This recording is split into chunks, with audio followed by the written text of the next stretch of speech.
JamarrChase, Cincinnati Bengals.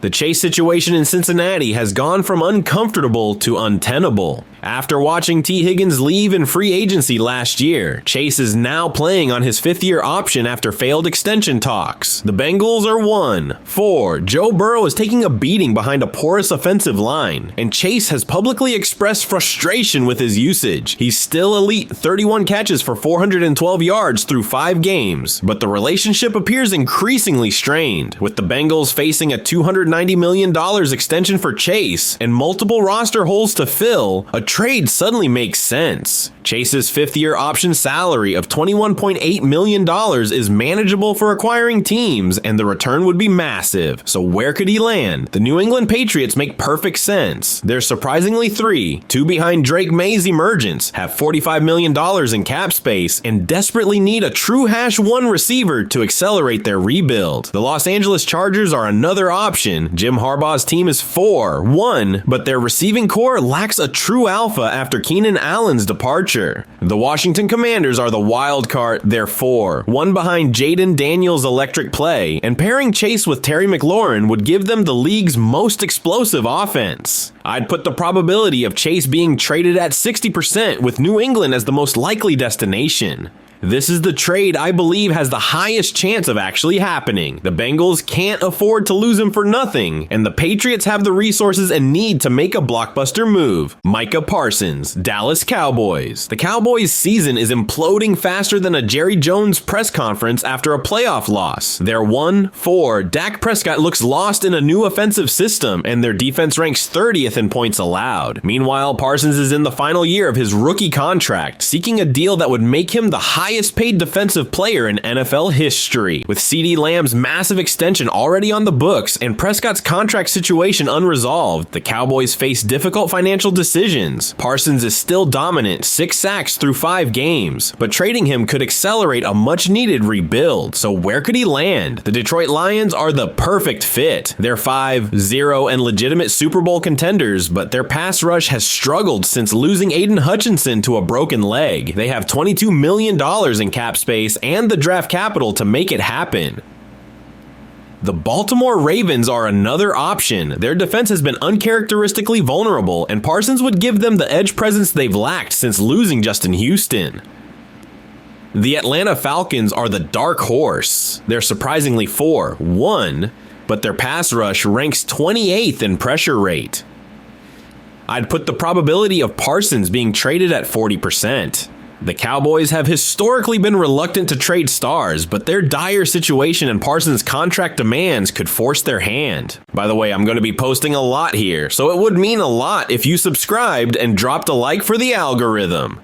JustinJefferson, Minnesota Vikings. This one's shocking, but hear me out. The Vikings are 2-3 with J.J. McCarthy showing promise but clear rookie limitations. Jefferson is in the first year of his record-setting 4-year, $140 million extension, but the Vikings' competitive timeline doesn't align with his prime. He's still the league's best receiver, 38 catches for 498 yards through 5 games, but Minnesota's roster has too many holes to contend in the next 2 years. Trading Jefferson would be unprecedented, but it would accelerate their rebuild with massive draft capital. His $30 million annual salary is significant but manageable for a true superstar, so where could he land? The Buffalo Bills make perfect sense. They're 4-1 and legitimate contenders, but their receiving core has struggled since trading Stefon Diggs. They have $19 million in cap space and the draft capital to make a blockbuster offer. The San Francisco 49 ERs are another option. They just lost Deebo Samuel to a season-ending foot injury, and Jefferson would give them the outside presence they need opposite Brandon Ayuk. The Kansas City Chiefs are the wild card. Imagine Jefferson with Patrick Mahomes and Andy Reid's offense. I'd put the probability of Jefferson being traded at just 25%. The Vikings would face massive backlash, but the return would be historic, potentially 3 first-round picks plus players. DerekHenry, Baltimore Ravens.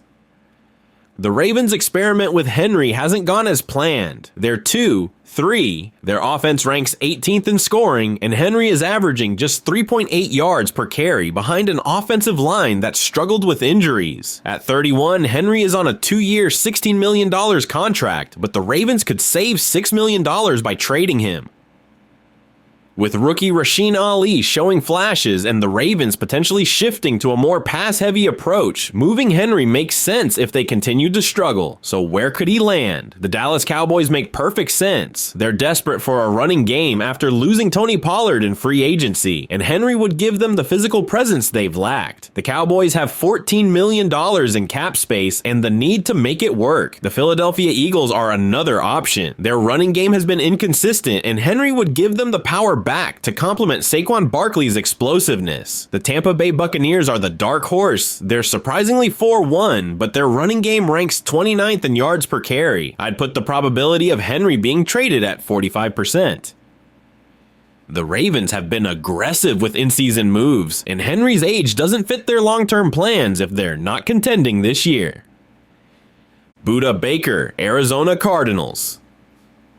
The Cardinals are at a crossroads. They're 2-3 with some impressive wins, but also blowout losses that expose their lack of depth. Baker is in the final year of his contract after restructuring last offseason, and at 29, his timeline doesn't match their rebuilding window. He's still playing at an elite level, 41 tackles, 2 interceptions through 5 games, and would be a significant upgrade for several contenders. The Cardinals have been reluctant to trade him in the past, but with no extension in sight, getting draft capital now makes more sense than letting him walk in free agency.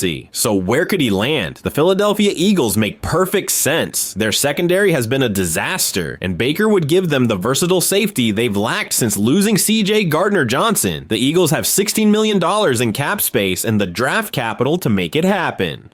The Cincinnati Bengals are another option. Their defense has struggled mightily, and Baker would provide leadership to a young secondary. The Miami Dolphins are the wild card. Their defense has regressed under new coordinator Anthony Weaver, and Baker would give them the playmaker they need on the back end. I'd put the probability of Baker being traded at 55%. The Cardinals value his leadership, but the business side of football suggests they should move him while his value is high. The NFL trade market in 2025 is more active than ever, with teams increasingly willing to make in-season moves. The salary cap rising to $255.4 million has given teams more flexibility, and the expanded playoff format means more teams consider themselves contenders. The teams most likely to be sellers include the Cowboys 1-4, Bengals 1-4, Giants 0-5, Jets 1-4, and Raiders 1-4. All have significant cap issues or aging rosters that suggest a rebuild is coming. Meanwhile, contenders with clear needs include the Patriots and Bills, wide receiver, Lions and Ravens, pass rusher, and Eagles and Bengals, secondary. Of all these potential trades, JamarrChase to the Patriots has the highest probability of happening. The situation checks all the boxes: a star player on a struggling team with contract issues, a rising contender with a clear need, cap space to make it work, and draft capital to offer a compelling package. The Bengals can't afford to lose Chase for nothing in free agency, and the Patriots have shown a willingness to be aggressive in accelerating their rebuild around Drake May. The 2025 NFL trade deadline is still weeks away, but these situations are developing rapidly. Teams that start 1-4 make the playoffs just 6% of the time, so the Cowboys, Bengals, and Jets have to be realistic about their chances. Similarly, teams like the Patriots, Lions, and Eagles are legitimate contenders who are just one piece away from being Super Bowl favorites. The next few weeks will determine which of these rumors materialize and which fade away, but one thing is certain: the trade market will be more active than ever as teams position themselves for the stretch run. If you enjoyed this, I'm going to be posting a lot here, so it would mean a lot if you subscribed. Thanks for watching.